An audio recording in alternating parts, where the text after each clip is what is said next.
మీ సంతాన కలను నిజం చేసుకునేందుకు ఈ రోజే 49 సంప్రదించండి 9390501418. హేమీ ఆఫర్లు రంగంలోకి దిగినా ఫలితం దక్కట్లేదు. టెక్నాలజీకి చిక్కట్లేదు. శాస్త్రానికి అంతు పట్టట్లేదు.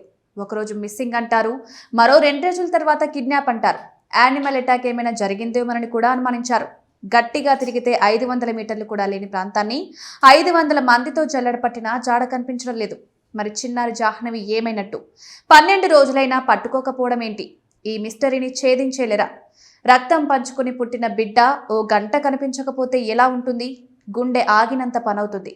అలాంటిది 12 రోజులుగా తన బిడ్డ కోసం గుండెలు బాదుకుంటోంది ఈ తల్లి. ఏమైపోయిందో, ఎటుపోయిందో, అసలు ప్రాణాలతో తిరిగొస్తుందో లేదోనన్న ప్రశ్నలు మదిలో మెదలడంతో ఈ తల్లి చూస్తున్న నరకం వర్ణనాన్వితం. ఏ తల్లికి రావొద్దీ కష్టం.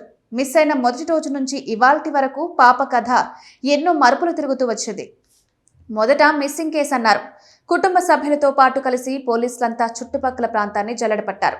డే 2, డే 3 కూడా అదనపు బలగాలను రంగంలోకి దించి డ్రోన్లను ఎగరేసినా ఫలితం దక్కలేదు. పాప దొరకలేదు.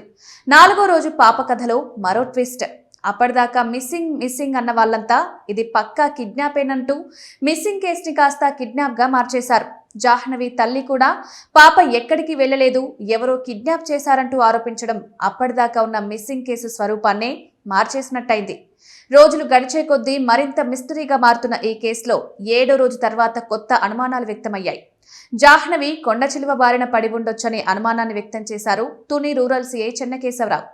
అలాంటప్పుడు మాత్రమే దుస్తులు సహా ఎలాంటి ఆనవాళ్లు కూడా కనిపించకపోవచ్చని అభిప్రాయపడడం అందరినీ ఆవేదనకు గురిచేసింది. అదిగో వస్తుంది, ఇదిగో వస్తుందనుకుంటున్న తల్లిదండ్రుల బాధను రెట్టింపు చేసింది.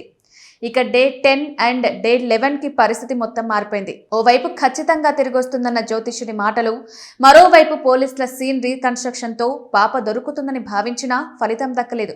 ఇక 11వ రోజు జాహ్నవి అదృశ్యమైన ప్రాంతంలో మాంసంతో కూడిన 2 బొమ్మలను అమర్చి కెమెరాలు పెట్టారు.